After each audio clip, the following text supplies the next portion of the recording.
Lecture de la compilation post-mortem des écrits de Ellen G. White intitulée Message choisi, volume 2.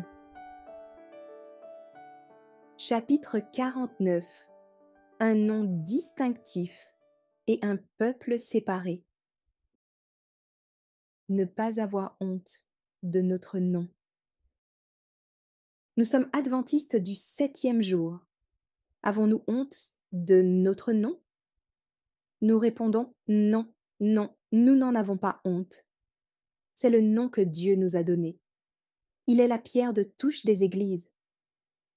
Lettre 110, 1902.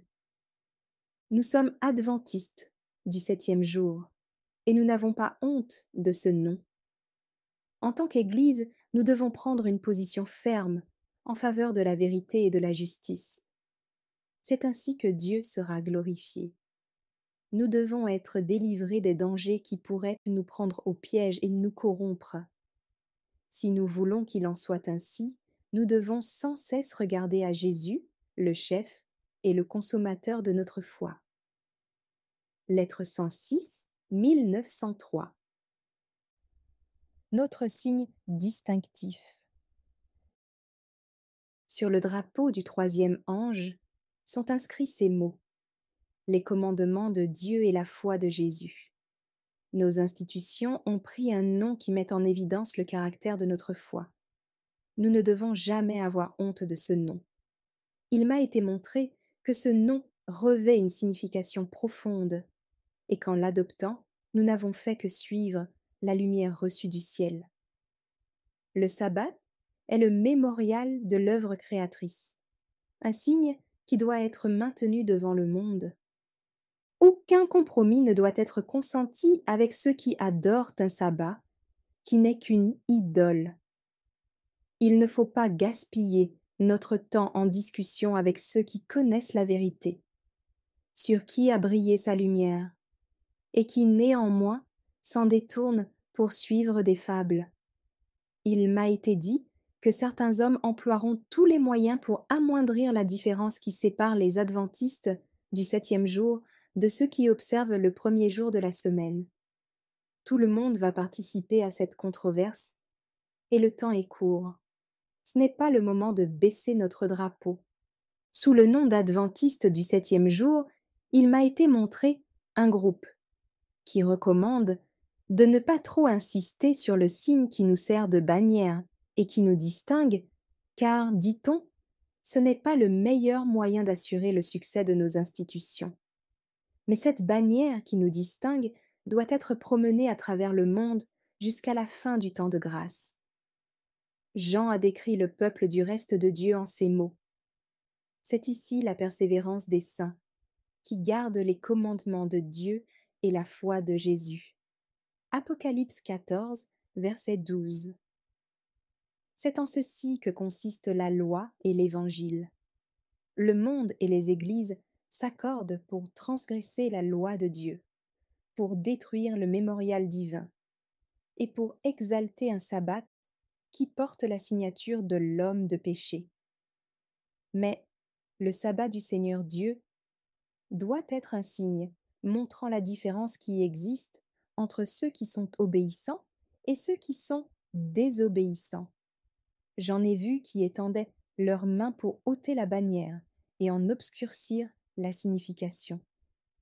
Quand le monde accepte et exalte un faux sabbat et détourne les âmes de l'obéissance et de la fidélité à Dieu, il atteint le degré de culpabilité du peuple d'Israël au temps du Christ.